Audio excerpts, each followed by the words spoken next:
see just about everybody's here, so it's an official welcome and thanks for tuning in today for the first hit webinar. Actually, we haven't done one of these before, so thanks for all giving up your time, as I said, on this sunny Wednesday.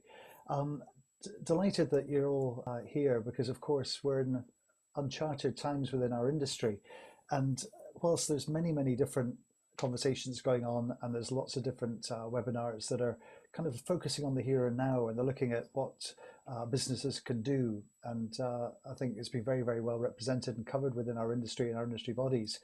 As ever though, there's going to be a time when we will be looking to the future, and we should be looking to the future, and to give some information about what we should be thinking about as businesses from people that have been there and done that or are currently doing that to support the industry. We've got some speakers here which will give a lot of different context to making those hopefully informed decisions for when the green shoots start to recover. Many things have happened in the last 6 weeks.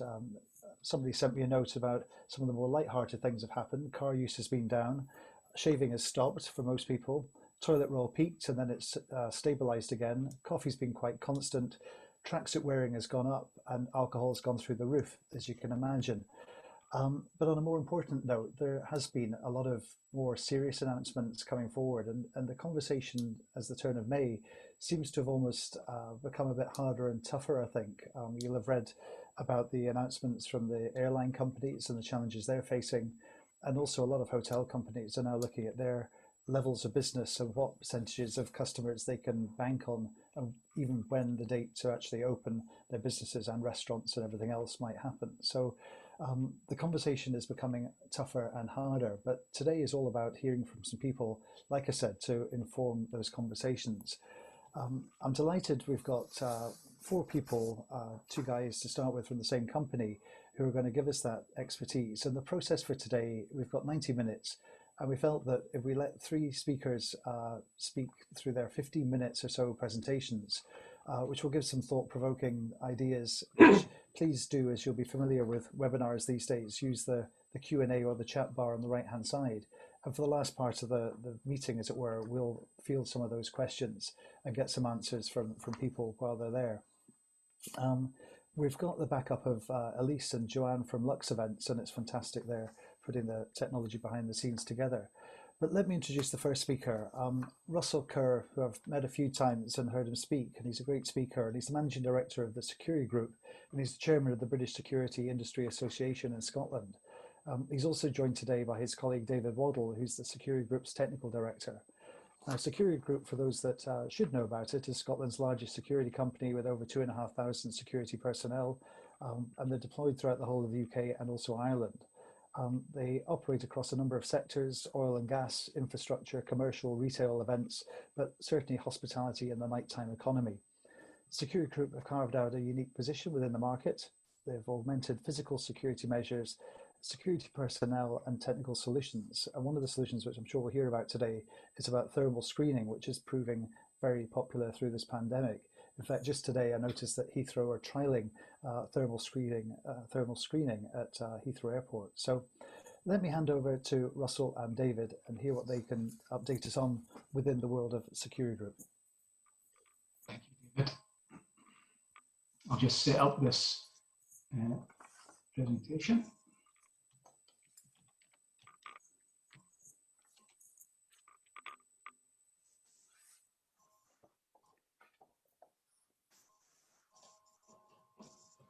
So hopefully you should see my screen there. So David, thank you very much.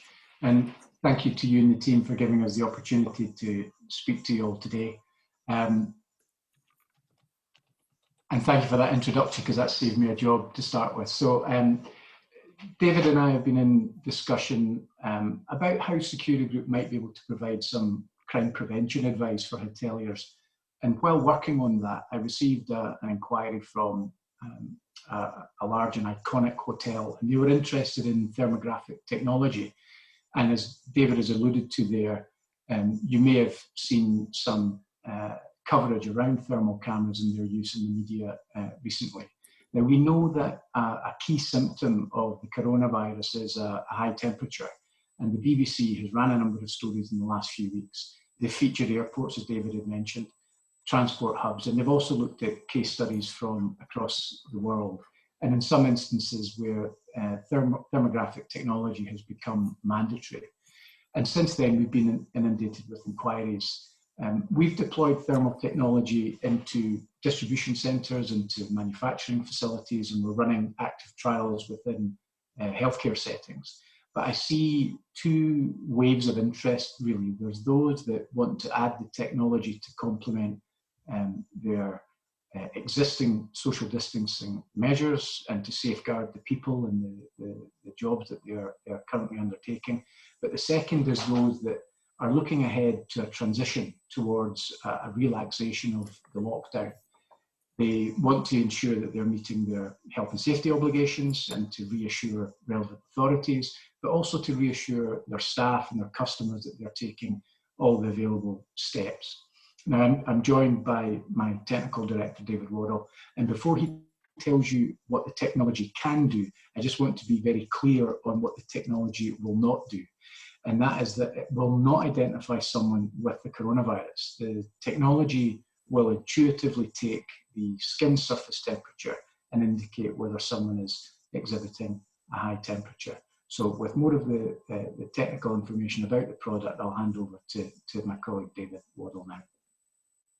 Thank you very much, Russell, and good afternoon, everyone. As Russell has just highlighted, these systems are not COVID-19 detection systems, unfortunately, but more are surface skin temperature detection systems. This does, however, mean that these systems can detect one of the most common indicators of such a condition, the elevated temperature. I'm sure most of you will have seen or heard about thermal screening over recent weeks. The same technology being discussed in BBC News, for example, which was spoken about. So I hope that just by detailing some of the main headline features, it will give you enough of an insight into what technology is available, how it works, and how it could benefit the hospitality industry. I hope to cover any questions that you may have through the few slides.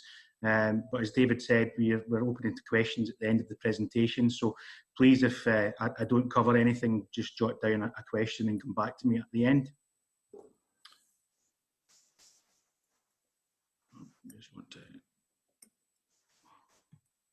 Sorry, just 2 seconds till we see if we can get the slide going here.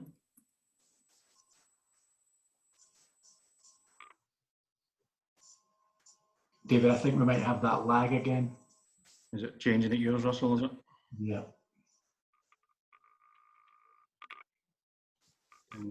Apologies about this, guys. Russell, can you see if you can move on to the next slide? Sure.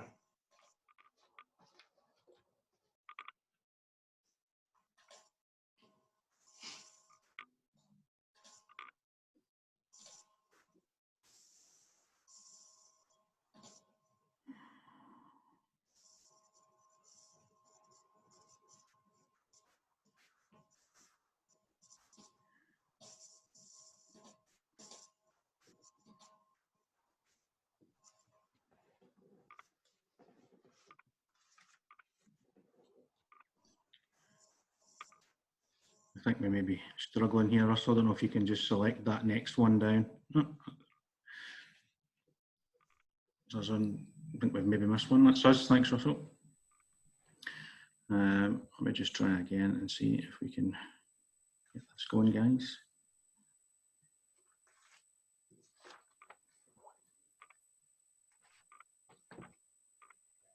Okay, that's better. Apologies about that. So, what is thermal detection? Key features? Well, any object with a temperature above absolute zero emits a detectable amount of radiation. These thermographic cameras are able to convert through that infrared radiation into grayscale values, which their advanced algorithms can then convert that into a typical temperature reading, which we can then read. The thermographic solutions provide highly accurate readings to allow the surface skin temperature of a human body to be detected to within 0.5 to 0.3 plus or minus of a Celsius. There are a few key options available, which I'll run through over the next couple of slides. However, what they all provide is the flexibility in order to be able to read staff or visitors' temperatures almost anywhere within the property. The systems offer highly efficiency, where multiple people can be detected at any one time, with temperatures being read in under 1 second. Crucially though, this can be done at a safe, contact-free distance in order to make sure that you meet minimum distance guidelines and ensure that your staff that are using the system are protected. System's got advanced algorithms built in, whereby the camera is able to detect a human body, and it knows to only read the surface skin temperature of a forehead. This means that there's absolutely no chance of false activations if someone walks through a screening area with a hot cup of coffee, for example. So if we quickly run through just some of the product options which are available at the moment. Our fixed or tripod mounted thermal camera solutions are our most popular at the moment. These cameras can be mounted within a building entrance and can detect the surface skin temperature of up to 30 people at once within 1 second. The cameras can detect the temperature of the forehead from anywhere between 0.8 to 9 meters away, and come complete with 2 lenses built in. First one, that all-important thermographic lens for the temperature detection, and the other, a high-resolution 4 megapixel optical lens for monitoring as well. System comes out the box with an accuracy level of plus or minus 0.5 of a degree, which is typically high enough to satisfy most preliminary temperature screening requirements. However, there are also hardware available called a black body calibrator, which can be added to the system, which brings that temperature accuracy level to within plus or minus 0.3 degrees Celsius. System's very user-friendly. It's controlled using a laptop, which is provided with viewing software, and in the event of an elevated temperature being detected from someone walking through the entrance area, pop-up alarm will be displayed on the laptop with an image of the person and their temperature alongside. Thereon, the person controlling the system can then proceed with whatever the agreed escalation procedures are. A recording unit can also be installed, which will provide the ability to archive activations, but it will also allow you to monitor the system off-site if that's a requirement where central monitoring is required.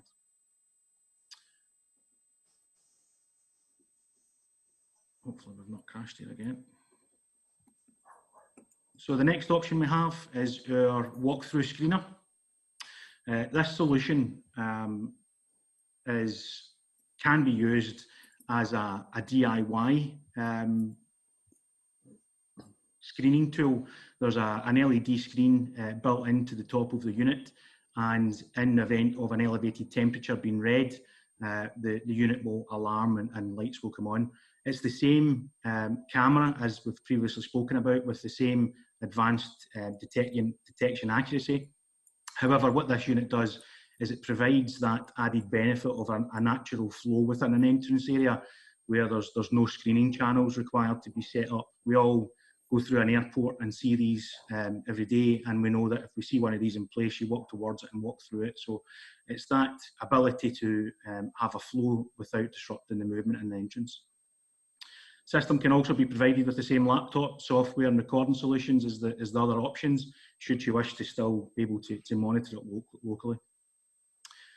The unit also has a built-in metal detector which can be activated, which turns the system into the truly complete safety and security solution if that's what your site needs.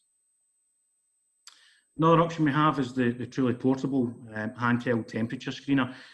This unit can read the temperature to 0.5 plus or minus, the same as the cameras, and it provides the ability to take a snapshot of any elevated temperatures onto a built-in storage device. Unit's battery powered. Crucially, it's still able to provide a contact-free solution, with the readings being able to be taken from up to 1.5 to 2 meters away. The unit can, however, only detect one person at a time, whereas the others can detect up to 30 within a second. And it doesn't include some of the other features such as the artificial intelligence. So what we're advising at the moment is that this be used to complement the other systems on your site rather than replace it. Last but not least is the facial recognition system.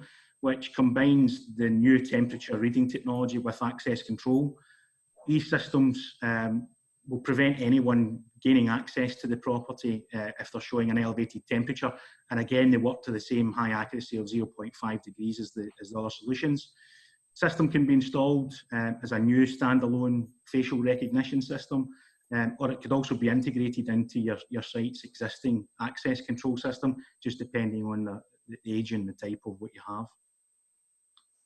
So just to recap on some of the main benefits, these systems can be installed literally anywhere within your property and provide that instant thermal detection screening.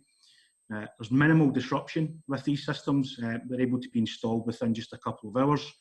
And most importantly, the solutions are fully customizable.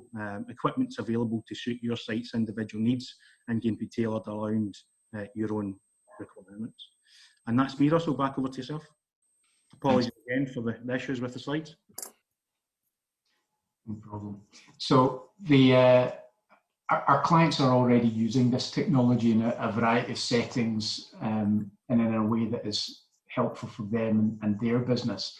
We know what the technology can do, we know how it can be deployed, and really I'm interested to hear the debate now as to if and how this technology was available, what could it do and how would it be applied, whether it would be used as a method of screening suppliers or contractors entering the premises, whether it's at staff entrances or for some of the larger operators, perhaps some staff accommodation. But probably the thing I'm most interested in is and it's probably the more contentious part, is whether this is likely to be used or if it's applicable to be used at guest entrances. And really I'm interested to know, will thermal screening in a hotel setting provide reassurance for patrons, or will it raise any anxiety?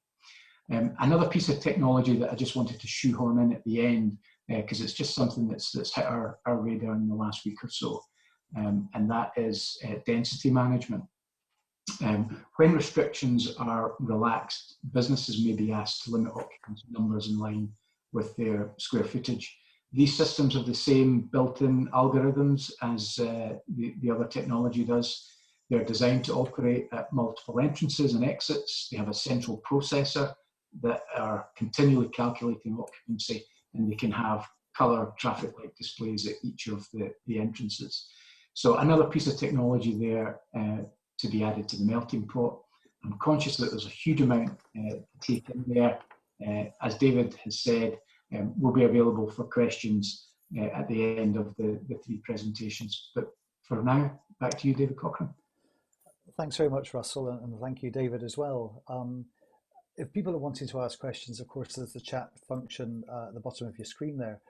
It's interesting, I mean, it's the way technology is moving, and Securigroup certainly doing that. I heard the expression, the theatre of cleaning, the other day, and your question's quite right, Russell, as far as what the expectation might be of customers in the future, and will they expect to see sort of tangible aspects of properties maintaining safety and, of course, cleanliness going forward. Now is probably the certain time to talk about that. That's the hardware, so thank you very much to you guys to set that scene. Very much part of what we're up to at the moment is the software, you might say, as far as how we're going to communicate with the customers. As everybody's found, cancellations and refunds and what have you, and an unnerved client base is the way forward as far as people thinking about where are they going to holiday, where are they going to take risks, how are they going to get there travel-wise, and what will they find when they actually get there as well. A lot of those questions we can't answer at the moment, and I think a lot is hinging on next government announcements on tomorrow and on Sunday. But as far as communication, I'm delighted to welcome the next speaker, and this is somebody who many of you will know who are tuning in, Stephen Whitelaw, who has been part of our scholarship program as well for quite a few years now. He founded Buchanan International in Silicon Valley, though, 10 years ago, which later spun out into Actis Technology. As we know, he's got a proven track record in managing and growing technology businesses, certainly through strong financial and personnel management skills. And he's often been described as a rebel without a pause. And the biggest challenge we had was to cut him down to 15 minutes today.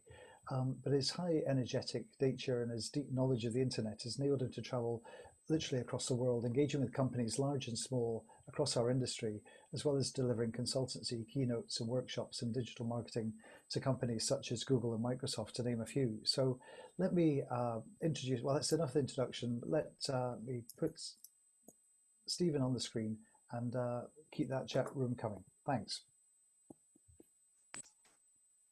Okay, thank you, David. Can you hear me okay? All good.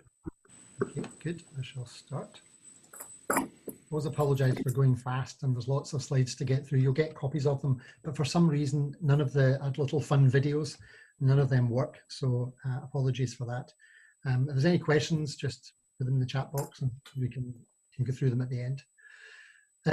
David asked me to do some predictions looking at the future. It's always hard to do predictions, and I have the privilege of spending the summers with Google, so I know what's coming in the next 12 months in the labs and things, but beyond that it's difficult. And it got me to think of what happened in a cold December night in 1903.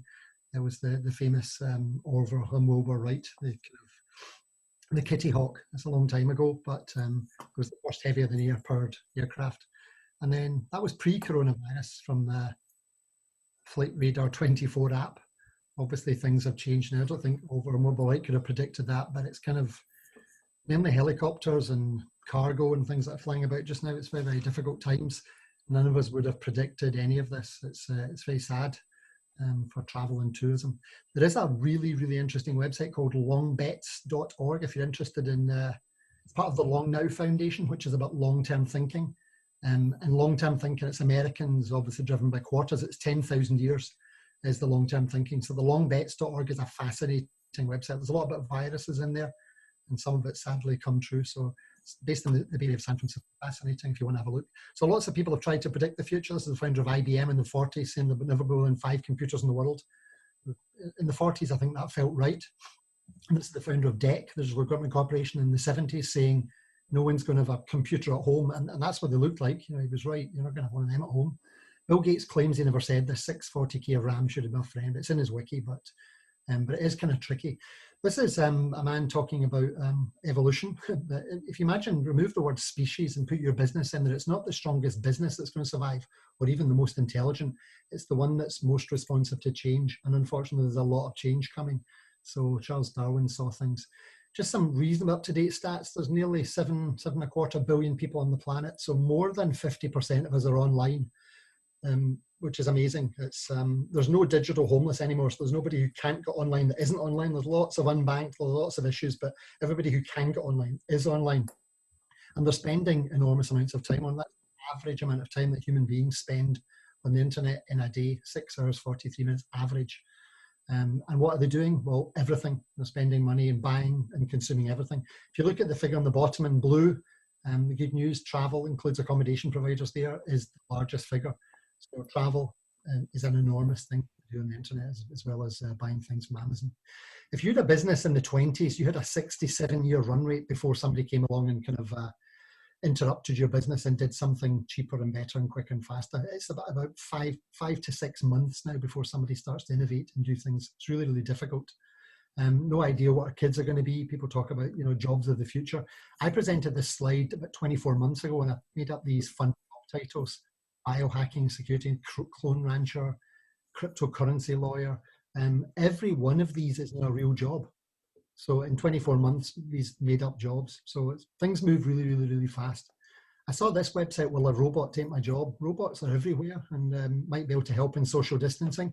There is an interesting site behind this. I'm hoping this is going to work. The fingers are crossed. So it's called Will a Robot Take My Job? And you can type any job in here. Type in hotel, something, accountants. So I don't know if there's any accountants, but let's have a look. It gives you a figure of 100. Whether you're going to, so 94%. So basically you're doomed if you're an accountant. You're going to be automated and it's a robot. Probably not. So robots are everywhere. You see them in hotels already. They're all over the place. I'd love to go here. I've not had the chance to go. It's in the Hena Hotel in Saribo in Southwest Japan. Typical Japanese. There's no humans in the hotel. It's all robots dressed up as dinosaurs and nurses and bizarre things. This is the Seattle Art Museum, and it's robots that take you around, and you can talk to the robots. They're not just, they're interactive. You can say who painted this. It was painted by Leonardo da Vinci, and so very impressive. This is a lovely company founded in 2015 in Norway called No Isolation.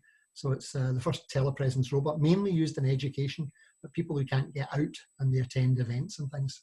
And this is in Japan. Obviously, they've been used to robots for a long, long time. But these robots in these restaurants, yes, they do help with interaction and social distancing, but these are very different because there's actually people behind them. And it's people with physical disabilities who are stuck at home. So these robots there are actually controlled by people sitting in their beds. Kind of unusual. So it's a kind of win-win, people creating employment. And we're probably all familiar with this. You've probably heard of most of these. The serious ones are about the bottom, the Starleaf and the WebEx, but Zooms and house parties, we're all online, and everybody's living online and breathing online. And as I say, I first went online in '79 on the internet and got very excited. So I'm kind of used to all this technology, but it's nice to see it going mainstream. This was a video I saw. It's actually, these are 6 students from Newcastle University graduating, reading out there's medical students, so it was the Hippocratic Oath. So people are now graduating online as well. But at the moment, we're all stuck at home. All the hotels are closed and restaurants, and it's a pretty sad time. So like, you should be keeping in contact with customers. I don't know what you do, whether you entertain or run contests, do deals or show them behind the scenes, but a few good examples of one. This is a DMO. It's the Fife Tourism Partnership. It's run through the council, and obviously all the destinations in Fife. They've created this Love Fife Later. So yeah, you know, just stay at home basically. And they've created this will wait, East Neuk will wait, Levenmouth will wait, St Andrews will wait, and they've even got a little toolkit for all the visitor attractions. So it's a really good job that they've done, and it was early on. Visit Scotland have created a very impressive campaign as well. Lots of good examples here. It's the Blythswood Hotel. Our doors may be closed, but our hearts are open. Lots of people doing online recipes and cooking. Instagram have launched challenge stickers to make it easy to interact with your staff. This is Dockyard Social in Glasgow. It's street food, and obviously it's closed, but they're now doing click and collect. Lots of very famous chefs are online now. I don't know if the Meldrum House have logged on. I think they were one of those, but I received this on May Day, on the 1st of May, so thank you very much. It was a cookie dough recipe, so it's great to keep in touch. Pizza Hut don't have much to talk about, so the staff are told to take pictures of their pets. And Wagamama and the chefs are all doing recipes every day, so giving away all the secrets. Don't ignore TikTok. I don't know if anyone's heard of TikTok. It's owned by ByteDance. It started around September 2016, I think. It's over 1.5 billion downloads. There's not many apps in the world that have 1 billion downloads. You're into WhatsApp, Messenger, Facebook, Instagram. I think 7. It's a, you know, amount of 30 plus that are now using it in lockdown has increased. I saw Judi Dench on it yesterday. She's 85, but a lot of the stuff shared elsewhere in TikTok. It's basically a 15-second video. So human attention spans dropped dramatically. So I guess this is very, very, very, very popular. Google My Business is there, and there's many ways to get to page 1 of Google. You can do SEO, you can buy your way there with ads, or you can create a Google My Business page, but you should be updating it. They have their own special COVID-19 section, so you should update it to say your opening hours are closed and things. It's a very, very, very important thing. I was kind of wondering when the lockdown's over, what are our children going to be doing? And I found this photo. So actually, I think they were doing that before the lockdown. So kids, we have become addicted to devices. Everybody in the world is just utterly addicted to devices, which is maybe a good thing, maybe a bad thing. But that's how they're discovering you. I've not had the pleasure to meet many of you. So it's online through devices. If you have the opportunity to sell something, UK at the moment is the 3rd largest e-commerce marketplace in the world.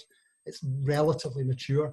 And if you sell something, then good, sell it online, maybe sell it on Amazon or a marketplace, or just sell it from your website.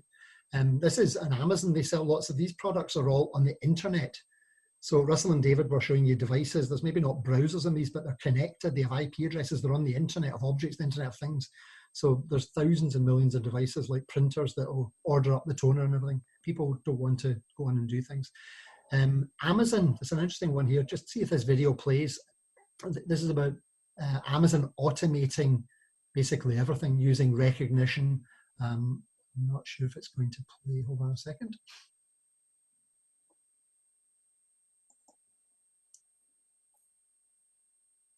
So, yep. 4 years ago, we started to wonder, what would shopping look like if you could walk into a store, grab what you want, and just go? What if we could weave the most advanced machine learning, computer vision, and AI into the very fabric of a store, so you never have to wait in line. No lines, no checkouts, no registers. Welcome to Amazon Go. Use the Amazon Go app to enter. Then put away your phone and start shopping. It's really that simple. Seems to have interrupted itself. My apologies. Amazon introduced this a number of years ago, and they've almost perfected it. It's fairly impressive technology. So it sounds like shoplifting, just walk in and walk out, but it does work. Uses RFID chips and everything. So there's basically no staff in these stores. Just looked at some of the trending searches in the UK on Amazon. It's a real indicator. So just in January there, no one really heard about COVID, and we're all feeling healthy and doing nice things. And then news breaks, people start to buy face sanitizers, and early February in N95 masks and alcohol gel. People are getting pretty serious about it. Surgical masks, and then the mass rush for toilet paper. Never quite understood that one, but there we go. And vitamins. And we're now into sort of school books, educating our kids, and painting in the garden, and buying things, and buying torches and things. So interesting. Mobile payments have changed a lot. It used to be in the years ago, you need a Barclay card and an orange mobile phone. And obviously apps have appeared, and we've now got things like Apple Pay and Android Pay. In China, people are paying with their face. This lady is using facial payment, facial recognition, which Russell and David talked about. Quite controversial in Japan. This guy's using facial recognition for a boarding pass. So there's no touch point. They're not touching anything. They're authenticating themselves with their face. This is driverless cars, so a lot more interest in that as well. Ford, it's a beautiful new cars. They don't look like the Google bubble car. Autonomous vehicles are certainly going to be here. It may take many more years than people think, but there's lots of money being invested in them. I don't know if anyone recognises this guy, Craig Innes. I think David may know him. Quite an innovative guy. He owns a hotel in North Ballylush, the Loch Leven Hotel, and like all your hotels, it's sadly closed, which is tragic. He also owns a tiny little gin distillery, and he decided to start the world's first online gin school. So this is how it goes. You dial in Skype, you choose your botanicals. It takes about an hour, and he goes through all the botanicals with you and prepares your gin, and he basically sends out the bottle all custom labeled for yourself. So it's hit the New York Times, and CNN picked it up as a story, but quite innovative for a guy who's had to furlough all the staff and decided to do this, and he's making money out of it as well. Online, search engines are still a major source of discovery. It's the number one way to be found. If people are trying to find you, they type things into Google, essentially, although things are changing dramatically. This is quite an alarming statistic for all of you. So 50% of all search at some point this year will be voice. If it was 5%, it's not worth mentioning, but that means 50% of people who've maybe never heard of you are going to discover you through voice. And you think, gosh, why is search? Well, voices, it's a lot faster and it's easier than typing, and humans are quite lazy. So people are basically just doing it. It's so fast, so easy, so simple to do. You don't have to type, and you use voice. And if you look up here, if I was typing, I would say hotels in Amsterdam. Well, that's what I would type, or hotels in Perth. But if I'm speaking, I might say hotels in Amsterdam near dental surgeries that offer free entry to Anne Frank's museum that are close to iPhone repair shops. A bit different, a bit more sophisticated. And Google, through something called Hummingbird, understands that. So you need to be prepared for this. 50% of all discoveries coming through voice, and they're not typing hotels in Glasgow. It's more sophisticated. Who's going to win the voice war? Remember VHS Beta? VHS won that war, and it wasn't technically the most sophisticated. Who knows who's going to win? Samsung with Bixby, Apple with Siri? I don't think so. I think it's maybe down to these three companies. They're the three largest companies in the world. And I suspect it's actually down to two. Google is very confusing because their voice offering is just all over the place. They keep renaming it. And the one that's selling is Alexa. And the Amazon offering is the one that's actually selling. And Amazon appears to be everywhere. The Amazon Show, the Amazon Echo, the Amazon Dot. They've done the deals with every company in the world. So it's going into Marriott. It's going into every hotel in the world eventually. It's in every car in the world. It's not Siri. It's not Cortana. It's Alexa has done the deals. So you can buy it on a Ring now. It's really bizarre. Alexa and microwaves. But brings down to the question is, you might have a website, and that sounds interesting. You might even be thinking about developing an app for iOS or Android, but you should really be looking at a bot. And the bots in Alexa are called skills. If you think Google's going to win it, create an action. but you have to write an Alexa skill at some point, and there's millions of Alexa skills. All your competitors are there. Go into the skill store on Alexa, and it just looks like the Amazon, sorry, the iPhone store or the Android store. I just typed Alexa skills for travel. Every company in the world's there. So these are basically skills. You say, Alexa, open EasyJet. And it says, where do you want to go to? We go to London. And it's booked, and I pay for it with my voice in my car or in my hotel or having breakfast. You don't have to be sitting in front of it. It's being embedded everywhere. So lots of people are quite convinced. It says there, China and India, people are more comfortable using the voice to book at the moment. So it used to be, oh, you need a mobile-friendly website, mobile-geddon. Google punishes you if it's not mobile-friendly, if it's not fast, if it's not secure.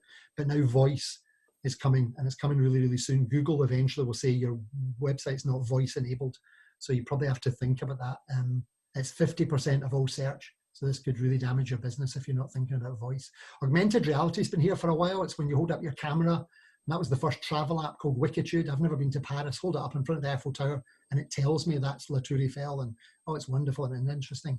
VR is obviously, you put on the goggles and you're somewhere else. Facebook invested in Oculus, paid a lot of money for this company, and they're not really letting it go. They tried to launch Spaces, which was targeted at tourism, believe it or not, and it failed. But it's been rebranded Facebook Horizon. So I sort of challenge you to have a look at this, because this could change the face of tourism. Certainly planning, not the experiencing, the planning and the booking of tourism, people booking trips. Money is changing as well. Money has started with barter and precious metals and coins, and paper money appeared, and plastic, and now we've got cryptocurrency, my goodness. And the reason I mentioned this is kind of a fascinating subject. I did pure maths in my first degree, so I love the concept of this. This is decentralized, borderless, permissionless, censorship resistant. It's distributed. It's very, very clever technically.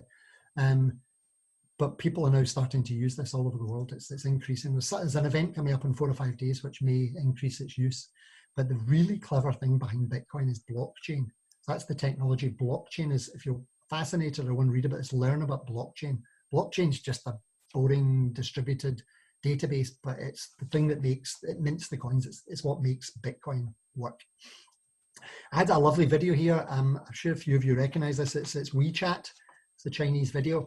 And when you do get the slides, you'll be able to click on this and play it's a 2-3 minute video. And in the video, it shows what, as you know, with WeChat, you can book a dental appointment, you can book a hospital appointment, you can book a hotel, you can book a taxi. One app to do everything, a super app. And at the very end, it shows a restaurant. It's not a restaurant of the future. It's what Chinese have been doing for 36 months. In the restaurant, there are no waiters. There is no menu. There is no cash. There's only WeChat. So I know Mark Zuckerberg through Messenger wants to copy this feature for feature. I always laugh at Mr. Trump. He talks about losing jobs. Immigrants are stealing jobs. But it's automation. It's robots, not sexy robots like this. This is the Amazon factories. The new factories don't employ people. This is a cheetah law enforcement robot, pizza delivery, Starbucks. This is today in San Diego. Tesla's factory, there's no humans. It's all robotics. So it's robots that are actually taking our jobs. A couple of 100 years ago, 90% of us worked on the land. Today, it's less than 1% heading to 0. And it's automation that's taking the jobs. Bill Gates said this a long, long, long time ago. I've got a big factory in Cumbernauld and 1,000 people. Let's just lay them all off and we'll put in robots. And that might be a good thing. But who's going to pay the stamp? Who's going to pay the NI to put library books and fill potholes? We've known forever these robots are going to have to pay tax. But this is an interesting one. It was a conference about 2 years ago in Geneva, and they were talking about robots having rights. And it was a deadly serious conference. Even I laughed a bit. But remember, people laughed when they said, oh, black people are going to get rights and women are going to vote. People laughed, and robots are going to have rights. And you go, robots, are you having a laugh? But they're self-autonomous. This is an interesting new technology. I'm sure Russell and David are probably aware of this. It's a company called Landing AI, and it's social distancing app they're trialing. So you can see here, people in green are more than, it's 1 meter in the rest of the world, but 2 meters here.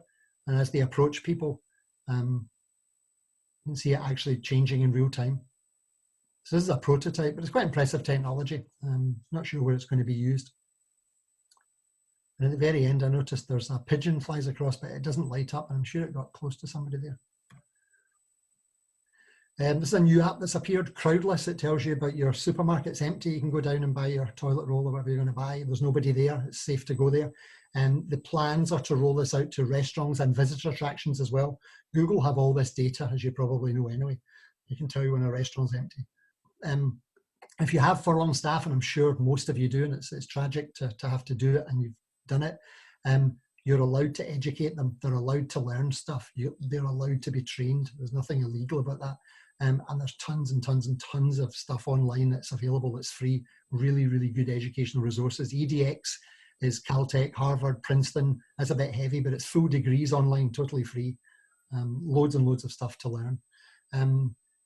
I'm kind of 57, so I'm married with a 19-year-old son. I'm not dating, but I'm glad I'm not dating. That might be dating in the future. I saw that online. That looks a bit distancing dating. It's not much fun. So here's my predictions for the future.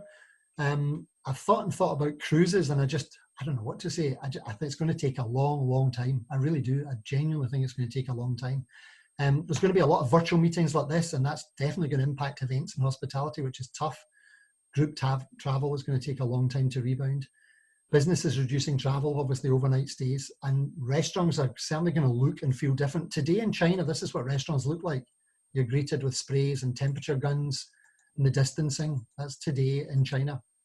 You know, the distancing is so. I think staycation may be huge, and there is a hashtag trending at the moment, stay in Scotland. So hopefully we can all have a holiday this year, but I think I don't know if many people are brave enough to get on airplanes yet. Who knows? So I think the new norm for me is going to be hygiene and cleanliness. I think if a hotel can convince me that, you know, oh, no, there's only one person in the lift and it's cleaned every time, and they're obsessed with hygiene, I think that's a good thing. It's a good thing anyway, but it's going to increase people's confidence to say, do you know what? Oh, you should stay at the Old Meldrum. It's fantastic. They're over the top. They go crazy. Oh, that's good. So I think that's really important. My final slide, I think I've run over. Peter Drucker's dead, a Canadian sort of management guru, said the greatest danger in times of turbulence is not the turbulence, it's to act with yesterday's logic. So I guess we have to educate and stay ahead. So thank you very much. Thank you, Stephen. You certainly lived up to your rebel without a pause. I started taking notes when you started speaking, and I couldn't keep up with you. But reassuringly for me and everybody, all the slides and a note of today's main points from the speakers will be sent out with a copy of the video later on after this. So if you didn't manage to keep up, but a huge amount of information there, Stephen, and thanks. I've got a number of questions myself. Keep firing them through on the chat line. But no, I think you've given us an awful lot to think about. And my first question after we've heard from Terry will be kind of what should we start with, as far as there is so much choice now. But just to get to our third speaker, again, many of you will know that are viewing in, Professor Terry Stevens. Terry is a long-standing friend of mine, but also of tourism in Scotland. And he's certainly one of the leaders of the shift to adapt to new ways of thinking, particularly about destination management. And he was starting doing that in Scotland over 15 years ago. He's worked on all aspects of tourism, spanning 55 countries around the world, and in 2019 received the Lux Life accolade of being the world's leading expert in destination development. He's recently published a book, Wish You Were Here, the stories behind 50 of the world's great destinations. And I know we've got people from Arran and also from the Highlands at Loch Ness online today. So that destination book does include Loch Ness and the Isle of Arran. His new blog is dedicated to sharing ideas about the recovery of tourism, which has been very well received. He's a regular speaker at global events and summits, and this year overseeing the UN World Tourism Organization's Global Congress on Sports Tourism. I believe Terry was on a conference call with 5,000 delegates from around the world as well. So we invited him along today just to give us a flavour of what is happening globally. But I know Terry's passion about destination, and in essence, Scotland is, we need to get the destination right. But Terry, over to you with some thoughts for how you see our industry going forward into the future. Thank you very much, David. Thanks for the invitation. Hello, everyone. I know an awful lot of you, so hope you're all keeping well and safe. I want to do three things over the next 10 minutes or so. First of all, I want to introduce you to the idea that we're already beginning to see a new language occurring in tourism. And that language, that new lexicon, is demonstrating the emergence of new concepts. And I'll come back to that. The second thing, and many of you will not be surprised, and after David's introduction, you won't be surprised to hear me talk about this, but the importance and the growing importance of destination management. And thirdly, at this time of, your focus being on crisis and survival, don't lose sight of the strategic. So those are the sort of 3 bits of the next 10 minutes. So let's return initially to this idea of a new language emerging, which is mirroring the development of new concepts. And I'll just give you a few of those. And if you're in the chat site, or if you go to the chat site, what I'll do is I'll post any references of reports or sources on that chat site so you can all access them. And my email's there to follow up on afterwards. But let's just move to some of this new language. We're seeing the emergence and the importance of things like common trust. We will be moving to a situation where the destination will have to trust their visitors, and the visitors will have to trust the destination to deliver what they say they're going to be delivering and what the visitor is going to be bringing to the destination. So I want that common trust, I want common values, common respect, and common responsibility. And I think those ideas are going to permeate across everything we do. We're moving to a time where I think forget traditional ideas about marketing, and we're moving very quickly to the idea of the invited guest. Destinations in their managerial approach will be identifying particular markets, particular types of visitors who they will welcome and invite to their destination or to their attraction or to their cruise industry on Loch Ness. The idea that we will begin to almost establish some sort of informal contractual relationship by saying, these are the types of guests we want, this is what we promise, this is how we can best serve you. And in doing that, minimize any of the anxieties that the guests may have or the fears that the host community might have about introducing new people to the community. Other new terms we're seeing are the idea of integrated community collaborative destination planning. Alistair Dobson this morning was talking to me separately about the idea of it's no longer health versus tourism, it's health and tourism working together to understand the carrying capacity of the destination. So that's this next new bit of that. What is the carrying capacity of the destination? Be it Arran or Loch Ness or Fife or St Andrews. You've got to work out what the carrying capacity is. And it has many dimensions, from physical and economic through to environmental and psychological and perceptual and touristic and health. But we have to work that through, a kind of asset register for the destination, which you're all comfortable with and can all work within. And you communicate that carrying capacity to your potential audiences. So this is then increasingly leading us to the idea that the most important entity in tourism will be the destination. Destinations, relatively compact, comprehensible, coherent places that make sense to the tourist and make sense to the host community are the entity. They're managerial entities. And increasingly, they're going to have to rise to the occasion to manage their assets, their resources, and their visitor experiences far more comprehensively and competently than they have ever done before.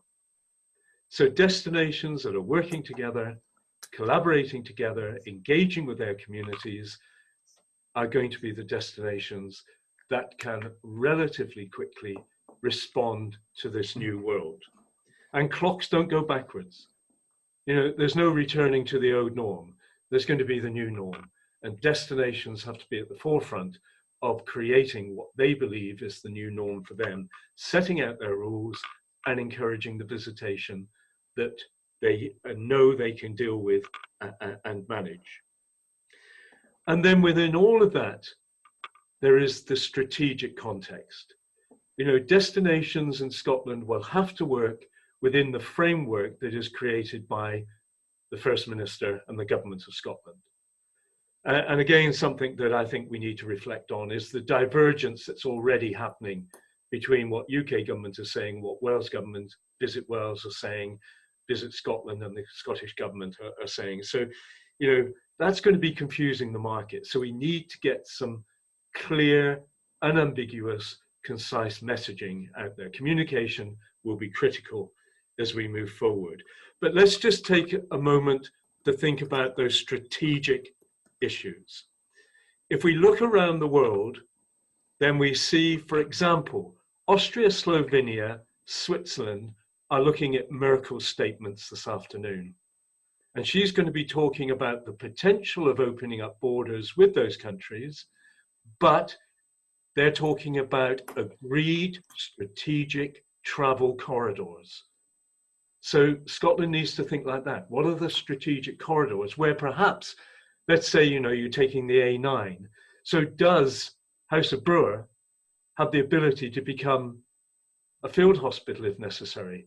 Is there the scope to do testing en route on a strategic corridor between the Central Belt and the Highlands, or between Carlisle and the borders? So the idea of corridors, in a strategic sense, space and place will be at a premium. We're already being able to identify that our tourists for the next 3 years, possibly 5 years, possibly longer, are going to be looking for places with less visitors, with more space to be able to do the social and physical distancing. So space and place. Wellness for the mind, body and soul is going to become a key driver. And that's an opportunity for Scotland and for particular destinations. And wellness extends far deeper than just me thinking about myself. I'm thinking about my grandchildren's wellness. Pan-generational, cross-generational travel with a wellness theme. Where are you beginning to build in biophilic design and architecture? Architecture and design that's at one with the environment. First reference, Islands of Hope, written in 1971 about the role of countryside and the environment as being a key to successful, sustainable, resilient visitation. Start thinking about how we develop and build in biophilic design and architecture into everything we do, in addition to the type of technologies that the previous speakers are talking about. From a strategic point of view, as far as our customers are concerned, don't underestimate the amount of anxiety that's out there, the amount of confidence building that they'll want from you, the trust they'll want from you. And if you Google the Association of Leading Visitor Attractions website today, they've produced a report on anxiety levels and expectations amongst visitors looking to go back to visitor attractions. The final point I'd say in making this point that kind of completes the circle of strategy, looking at new language, looking at the importance of destination, is the importance of innovation. We've heard it from the technology people, but yesterday, the World Tourism Organization announced the semi-finalists of a challenge called Health Solutions for Tourism. There are 40 innovative sites on there showing you how people are now thinking about the way tourism will grow. The WTO, together with Barcelona Football Club, have created an innovation academy, taking the lessons from soccer and that leading soccer club and how it can be applied to tourism. So think of the importance of innovation, not just in technology, but in everything you do. I think that's it from me. Just remind you 3 things: new lexicon, glossary of terms, which are a gateway to new concepts, the importance of destination management, and thirdly, whilst you're pursuing survival, don't forget to take time out to do the strategic. Thank you, Terry. That was all very clear, very concise, and thank you to all 4 speakers. I'm pleased that a number of questions have come through since people have been speaking. Terry, actually, since you've just spoken, could I maybe just start with one of the questions for you, actually? This is from a well-known restaurateur, Thomas, who's Thinking about the destination context, could you give examples or advice about how a business would actually be able to work alongside the destination itself? Because I appreciate destinations are made up of many components, but from a sort of a restaurant business, what advice would you say how they could work most effectively alongside the destination? Well, Thomas is probably going through the torture of working out how he will manage this and what the capacity of his restaurant or restaurants will be. And, that is no different a process to what the destination has to go to. So Thomas, in whatever destination he's in, has to be part of the aggregation of all of those bits and those businesses within the system in order to contribute to some sort of agreement as to what is happening in the overall destination. Now, I'll give you a classic example. And here's the promotion. If you go to the book you mentioned, there's an island called Loshin just off the coast of Croatia. 4 years ago, every business and the community on that island agreed what its carrying capacity would be. So it's at no time ever will there be more than 30,000 people on that island, because that's what its sewage system could cope with, that's what the restaurants could cope with, that's what the perception of over-tourism limits would be for the community. So it's all about working together, talking together, and agreeing some comfort zone within which there'll be winners and losers. But unless the destination does it, then Thomas probably will struggle to make his restaurant work within the new business model that he has to work if it's not aligned with where the destination's going. Okay, well, thank you, Terry. That's another question actually for Russell and David about the technology. I see there's already been a question about how much it costs, and I know that will be discussed on an individual basis, I'm sure. You alluded to the fact that the uptake of the thermo technology is certainly, well, obviously on the increase as we would appreciate. And you mentioned certainly kind of a hotel and I guess more hospitality businesses are making inquiries. The question actually is what has been the examples of what people would do if they do monitor a guest walking into their hotel or restaurant and they're displaying XYZ temperature reading? What's the next bit? Because we can detect it. Then how would you deal with it, or what examples can you give about how to deal with that? Yeah, well, we're being led by our clients on this. The screening technology is there as a preliminary, and you're right. What's happened in some instances, there'll be a separate room where if somebody has arrived, maybe by bike, you might give them the opportunity to cool down before they're rescreened. But really the fallback position is to provide the secondary screening, maybe with a handheld thermometer. And really it depends on the setting. It's different if you're dealing with an employee or if you're dealing with a member of the public. And really it depends on the circumstances, I suppose, is the correct answer. Okay, well, thanks for that. Technology is obviously, it's funny, I've multi-tasking with technology here. I'm getting texts as well as using the chat and the question and answer thing. But one more question from Alistair about, let me just see, it's just changed off here.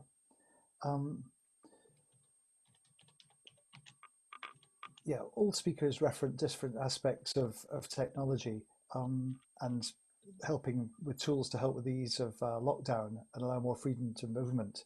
How close do they think it might be to actually realizing it? So I suppose Russell and David, again, back to how close do you think we are to the ease of lockdown and actually implementing some of this technology? I think the time scale is probably the hardest question to answer. In terms of the technology is there. We're implementing it already. I talked about those two waves. There's those clients of ours that require that technology in place now. And in fact, the technology is not new. It's been in distribution centre networks for a number of years now, even within the UK. What we're starting to see, though, is as we start making that move towards the relaxation of the restrictions and really starting to consider what steps and how technology might complement some of that.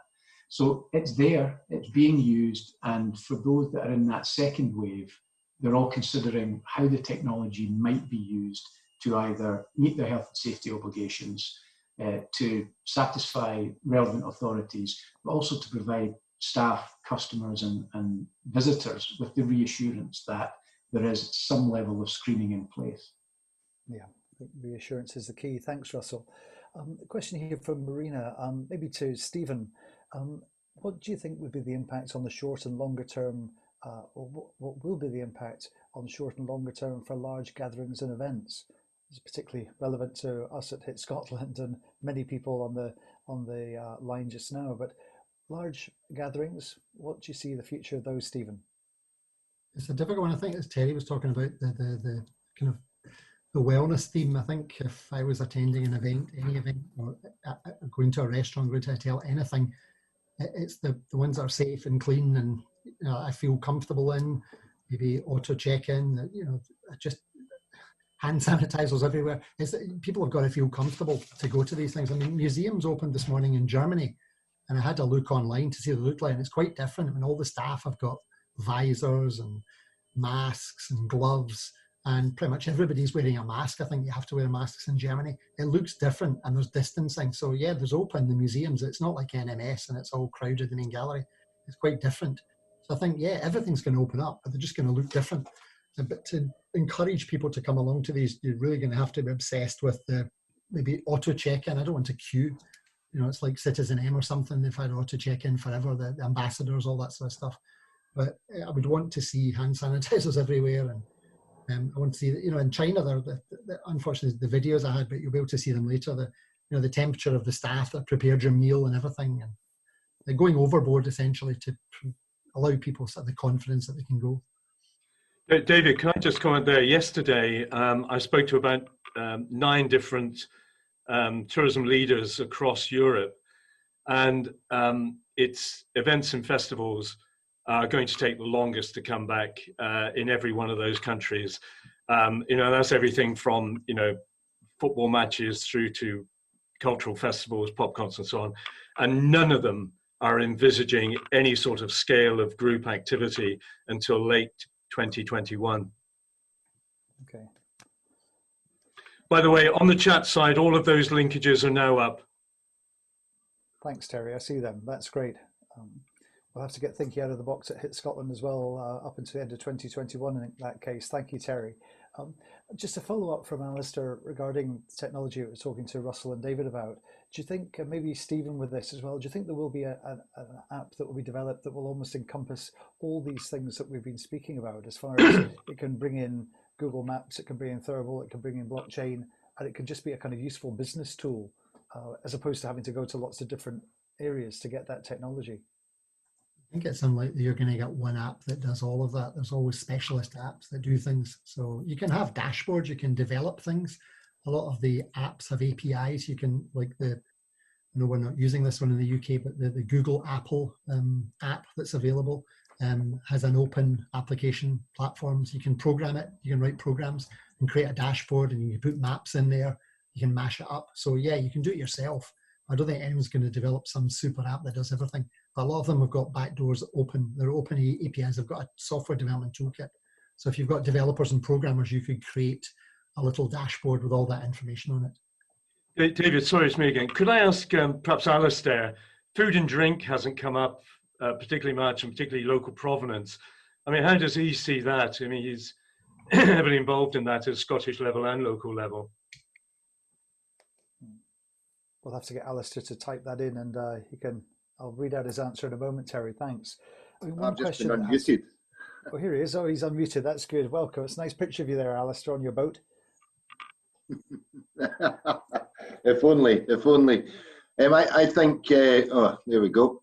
I think there's definitely, as anybody that knows me will know, the visitor economy and food and drink are linked at every part here, and I think that food, drink, and community well-being will be very much central to any destination recovery. And I think that all our industry leaders, all our key influencers are getting that in front of government right now, and I think it has to be understood that if we don't keep that link within destinations. And Scotland's a small enough place it can view itself as a destination. If we don't realise that that's front and centre of economic activity, if it's good for the community, it's good for the tourist, it should be good for the business and good for the community. I'm really worried that there's going to be small coffee shops, small restaurants, small hotels, big hotels, things that people want to visit as part of their community, as part of their staycation, are not going to be there. So we need to make sure that that's well and truly understood. And I believe the industry groups are doing that. But that feels, as I've been working alongside Terry, some different things, it's very much what we're trying to develop is that destination approach to recovery. It's funny, actually, you mentioned, Alistair, there, small coffee shops and what have you. A question that's come in, actually, do the panel think that the current, well, cash will disappear, you know, because of the inference of people handling cash and everything else? Do you think that's actually now on its way out? I think there's many places where cash is almost vanished, and if you go to Sweden, there's almost no cash there. 95% of everything's online. I'm not saying it's Bitcoin or blockchain or cryptocurrencies, but it's there's certainly no cash. So lots of places where cash has disappeared.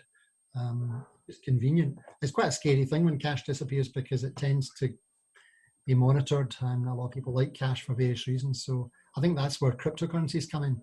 So they allow you to basically pay for things online. The problem is mass adoption. It's taken a long time. It's been going for 10 years, but big companies do accept it at the moment, and you can pay for your holiday and Expedia and Travelocity and Kayak. They all accept Bitcoin at the moment, so it's possible to book hotels on it. Okay. Sticking with you, actually, Steve, another question as far as how does the Crowdless app actually get the information and the data to say how busy places are? Yeah, at the moment it's volunteered. It's going to be like our NHS app. You know, the NHS app, you have to download it. Not everybody's going to download it. You have to be honest. You have to tell people that you've been infected, and you have to be honest. So it's the same. At the moment, that app is crowdsourcing the information. Lots of people have downloaded it. So it's, at the moment it's crowdsourced, but they've got plans to link in with Google, because Google have all the location data and everything, and they can anonymize that location data using hashing, so they can get how many people are in that restaurant, how many people are in that hotel lobby. So that's the plan for visitor attractions and restaurants that are going to use it. Okay, thank you, Stephen. I've got another question, which actually maybe for Terry on this one. As far as just with such a sort of sensitive market at the moment, one or two hotel groups in this case have been asking, you know, putting out the message as far as to the consumer to continue that trust and to look at custom going forward. On one hand, they don't want to be too positive because they don't want to kind of be insensitive to what we're in, but then similarly they want to be positive to show that they're open for business and they're still wanting to operate and attract customers. Is there any advice that destinations have done as far as just how that messaging would take place so that you're cognizant of what the climate we're living in, but similarly wanting to get the business when we can? Excuse me. I think, you know, I mean, Visit Scotland is doing the right sort of macro messaging, as is Visit Wales. I mean, Visit Wales yesterday launched Visit Wales full stop later. You know, it's the sort of thing that Stephen was showing in his illustrations. I think the key thing is to share what you're doing in a way that builds a kind of loyalty and trust. I was talking to a hotelier in Somerset this morning, and he's doing what many are doing. He's not doing any different. He's converted his kitchens to takeaway, you know, a sort of drive-through through, you know, part of the hotel grounds, and you can pick up your delivery and so on. But he's putting aside a percentage of all the sales to create a community Christmas event. And at the same time, if any NHS staff brings their card, they get a free meal. And all they're doing is simply saying, you know, again, Stephen referenced it, is, you know, doors are closed, but our hearts are open. That sort of empathy. And I think one of the things that is beginning to come through time and time again is you need to be admired.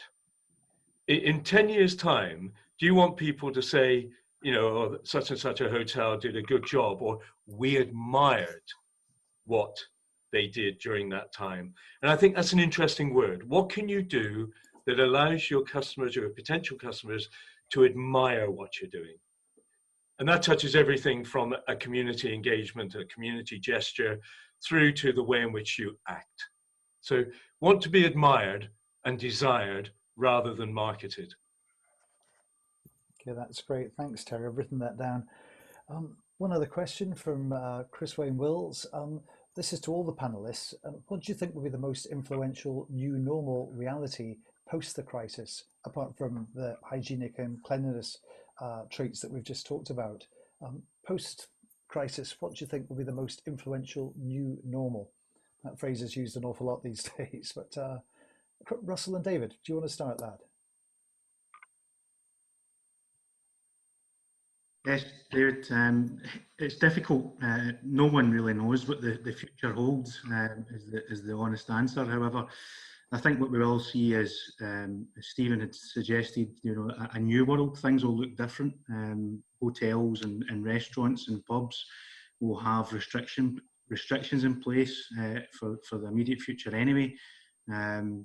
Just how it will look, I'm not quite sure, but certainly I think the different technologies and offerings that we've spoken about are going to have to be a part of our life. We touched base on China and some of the things that they're doing, and yeah, we could look at it, they're going overboard, but they've got things in place like mask screening, where you can't get in a premise without having a mask on. I believe to get into a restaurant in China at the moment, you're getting your temperature taken at the door before getting in. So whether that level of restriction comes in here, I'm not quite sure. I hope not. But I think that a change is in the air, and we need to look at what's available to us in order to adjust to it. Okay, thanks, David. Anything to add to that, Stephen, at all? The new normal reality post-crisis? Yeah, there's some huge trends going on. I think people talk about disintermediation on the internet and people in the middle not offering value. And if you're in the middle and not doing something, then you're going to be taken out. So all of us love and hate the OTAs. and in a sense, their days are numbered, and there's technology coming along that will take them all out. Same with Airbnb. These companies are suffering just now, but there's new technologies coming along that will take them out. And I think the rise of voice, and Jenna talked about voice, not just for search, just voice for everything. There's a thing called Google Duplex, which is an open platform that Google have developed, and it's worth looking at. So I think voice is going to be everywhere, whether it's ordering, all the top tables, open tables, res diaries, they're integrating voice into their online booking systems as well. So I think the rise of voice, the products that we saw earlier, fantastic products that Russell and David showed us, and it reminds me of products is obviously, and they do this as well, I assume, is the training and the people and the implications of using those products. Products don't really solve anything on their own, like buying paint, buying anything, buying software, buying a bit of product. It's how it's used, it's how it's implemented, it's changed.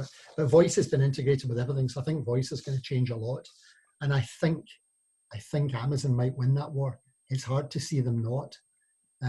It's just, they don't return money to shareholders, they don't pay tax. It's an odd company. They're into everything. They've done the deals with everybody. That's the main thing. Jeff Bezos added 24 billion to his net worth in the last 3 months. While this has been going on, so he's now worth he's 138 billion. So Amazon are into everything, and as Russell and David know, they're into all this recognition stuff with a K. They've got amazing technologies. They make a lot of money, Amazon, from web services and other things, not just selling socks online. And they're targeting tourism. Amazon have got tourism. If you think that Amazon doesn't affect your business, if you think that Amazon sell pet food, you've got another thing coming, because I spent 2 months with them 2 years ago, and I knew that they were doing interesting things, but I was quite shocked because there's nothing they're not doing. Internally, they don't talk about this, but their vision is to get an economic slice of all activity on planet Earth. So if you think, oh, we're undertakers, we bury people. There's people sitting in a dark room saying, how can we bury people cheaper, quicker, faster, vertically? 6 people today. Really, every industry, every single industry. So Amazon's your frenemy. So if you want to keep a lookout for a company that might make you very rich and bust you the next day, it's Amazon. And they're doing everything humanly imaginable. So it's quite an amazing company, quite terrifying, actually. They could do a better job of selling my book, I'll tell you that. Can I take it in a different direction in answer to that question, David? Of course. You always do, Terry. And Well, by the way, that's the third plug about your book, so we'll make sure that goes out in a minute. I think where we're going to see the greatest change, and I'll quote somebody from New Zealand earlier today who said, "It's the awesome opportunity to explore our own square mile." And that's going to go way beyond tourism, the chance for tourism to integrate with all other aspects of life. And in New Zealand, as a result of this current crisis, the Prime Minister has announced that the history lessons in school will be the Maori history of New Zealand, not the traditional teaching of the history of New Zealand, and that will become a feature of staycation tourism. So that's an interesting take. Yeah, absolutely. Let me take on a lateral thought on that. You talk about square miles, Terry. We've talked about destinations and open spaces and sort of large areas, but could you give any predictions for actual cities, how big conurbations like Edinburgh, Glasgow and London will look? Neighborhoods will prevail. You know, in the same way as countries will look at dispersal to the peripheral, then in cities, it's going to be, you know, the dispersal of tourists to the periphery, to the neighborhoods. And we've been on that track for a number of times. You know, good hotels have always been, you know, not only creating bread for their guests, but, you know, being the local bakery and so on and so forth. So I think medium-sized cities are going to do well. Smaller towns are going to do well. We're going to see the renaissance of the market town. And within the larger cities, I fear for them, particularly with the loss of mice markets. But I think within the larger cities, we're going to see the exploration of neighborhoods emerging. And Seoul is doing some really interesting stuff already on this. Okay, thank you, Terry. That's great. If we get the neighbourhood right, and if we get the cities right, and if we get the restaurants right, question to all the panelists, as far as how do you think we're going to be able to create the atmosphere that we all crave in a bar and restaurant in that case? Because you've shown some of the technological solutions, if that's the right word, as far as screening and partitions and what have you, but we all know that's not really why we go to a pub or a restaurant, it's the interaction. So does the panel have a view on how we might at least try and regain or retain some of that social atmosphere? I think that's a difficult one. Technically, kind of watch what my son does online, and he's quite a focused individual, unlike me. And in the mornings, he's got his lectures online at university, and it's online. He chats to his friends after that, and then he does workouts online, and he goes out and runs outside. And the evening, they go to a bar, and it's on House Party or Zoom, and it's all his friends, and they're all drinking and having fun and enjoying it. I mean, that's all they've got. It's difficult.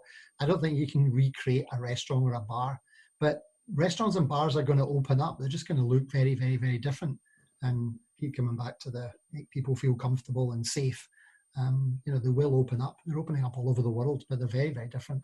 So at the moment, people are putting up with virtual restaurants, virtual bars and crazy things, virtual parties, virtual lectures, virtual weddings. People have been married online now, graduating online. So that's kind of odd. Not quite the same. Yeah. David and Russell, you talked about technology with yourselves. What about the atmosphere, the softer side of life? Yeah, that's something that we have been involved in, because I talked about density management earlier, and it's about ensuring that when people are inside a premises or a venue, that social distancing is maintained, and getting the right balance between enforcement, compliance, and making sure that it's done, but also in a hospitable way. That's going to be the real significant challenge. How people behave, and I think people have been really quite fantastic in how they've approached social distancing more generally. I would be interested to see how it might work within a live, say, nighttime economy environment where people may be under the influence of alcohol, and how they might respond to that intervention. But that's really going to be one of the serious challenges for when we do get to, hopefully quickly, the relaxation of those restrictions. It's interesting you say that, Russell. You're quite right. A few of my hotel friends have talked, they've done sort of tests on their ballrooms and function rooms as far as how many tables and chairs and people they can get in. But with the addition of alcohol, then suddenly the best plan in the world can potentially go out the window. at other people's events, of course. An interesting question here from Paul, actually, which is probably on everyone's mind. As we're entering this new phase and all the considerations that you've so eloquently put together today, do you think people are going to be prepared to pay more for this safety? And we've been such a sort of consumer that's always been looking for the best deal that we can get and pushing it to the bottom as such. What about people actually paying a bit more, which is probably going to have to happen to implement some of the things you've talked about? That's to all the panel. Terry, do you want to start off? Undoubtedly, yes. We're going to be working towards value-driven models rather than price-driven models. A lot of people, less disposable income, so there's less out there, but it's still not going to stop, the special occasion activity. I think prices. I think one of the worst things that can happen is for discounting and trading. You've got to recognize the value in your business. An interesting piece in the Sunday Times yesterday, I don't know if people saw it, interviews with 10 journalists, and that the common across them all was that prices are going to go up and people are going to be willing to pay as long as all of those reassurances are in there, the values in there, and the experiences meet their expectations, whatever that might be. Okay. Stephen, any thoughts on that from yourself? People Yeah, I certainly think if you had a young family or something, I think the safety things could be important, and ratings and rankings on eBay, did it arrive in time, was it well packed on TripAdvisor?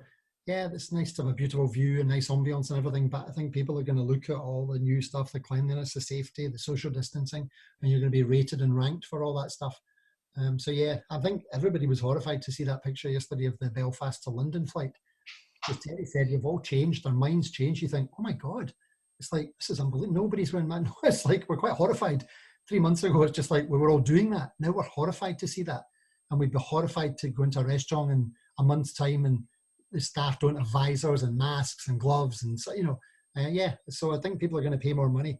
Unfortunately for restaurants, it's a tough one, because if they're going to have to take, I don't know, 20, 30% less covers, it's going to cost them more money. They might not be able to make money. It's really difficult. Someone's going to have to do the maths and go, we're just paying wages here. It's really tough. It's not easy. There's no answer. But yeah, I think people, as Terry said, were willing to pay for safety, for sure. Just maybe a final question, actually. We've talked sort of externally. A question here for staff and people. The question really is, how does the panel feel that they can raise morale with people once they've been on furlough? How can we sort of get the just back up and running quickly? Because it's going to be a new norm for them as well. So any thoughts on just really morale after furlough? David, some of the things that we've been doing, it's all centered around good communication and just staying in touch. We've got a really buoyant Facebook community, so we're keeping in touch with them. We're within our own app, we're producing bulletins on there, keeping them up to date with company news.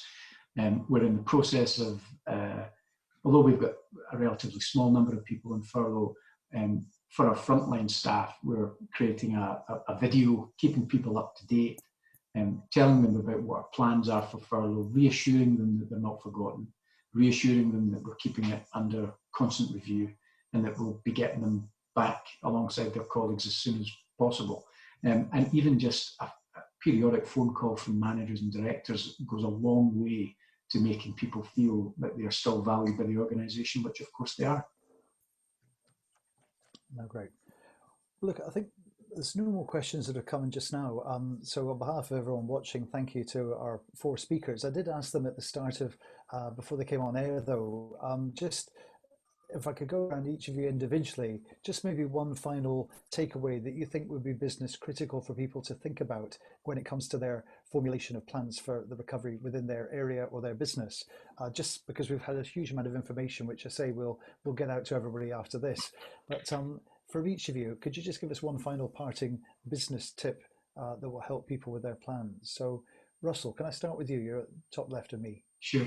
I think for me is don't lose sight of those crime prevention measures that have already been put in place across your buildings and your estates. and really stay in touch with your insurers. If you haven't already done so, in case there are any restrictions or parts of the small print of your insurance cover, I would keep in touch with your insurers. And if you have told them that the building is unoccupied at the moment, as you start to fire up new activity, you need to tell them about that too, because the building is no longer unoccupied. So it's about having continual contact with your insurers to make sure that your assets are protected. Right. Thank you, Russell. David, do you want to follow on with anything from that? Yeah, just I think we all know that things are going to look differently going forward in the industry. Costs are going to be higher. People will be looking to spend more money, yes, but in a difficult environment, you need to be seen as being that innovative company, being that company providing the reassurance to your staff and patrons. So you want to be the folk compared to your competitors that are standing out. So use the available technology which is there to you. There's lots of it out there, and I think you should be good. Hopefully. Thanks, David. That's great. Right. Stephen, I can come to you now. Okay.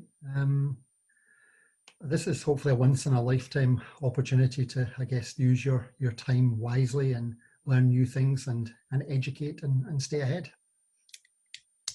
Fantastic. Very profound. Thank you, Stephen. That's great. I was waiting for the next sentence after that. Terry, last but not least. Well, I think at a time of when we've got to reset all the buttons, then hybrid solutions will be critical. And if I could link to that point about what do we do with our staff, then maybe the hybrid solution is actually within our business anyhow. We've always looked at somebody who's a waiter as a waiter. Maybe that person's a bloody good magician. Maybe he's a first class or she's a first class musician. So we need to start looking at their talent, not the jobs they do. Very important. I'll echo that. Thanks. Well, thank you, Terry, but thank you to all four of you, all people and companies that I admire, to use your word, Terry. So thank you for your time, and I hope this won't be the last either. I think there will be a lot of follow-up from this, and we'll make sure we keep communicating with the industry. Thank you all to the industry as well for tuning in today. It's been a pleasure virtually seeing you, and thanks for the questions as well. And I hope the flavour of some of the different topics that we've touched on this afternoon will give you some information when it comes to formulating those plans. Of course, we all look forward to seeing each other socially and face-to-face as soon as we can do. But in the meantime, as ever, please keep yourself and your businesses safe, healthy, and we look forward to seeing you at an event as soon as we all can do. So thank you to Lux for keeping us right today, for Joanne and Lise, and take care. See you all soon. Bye. Thank you, everyone. Bye. Bye.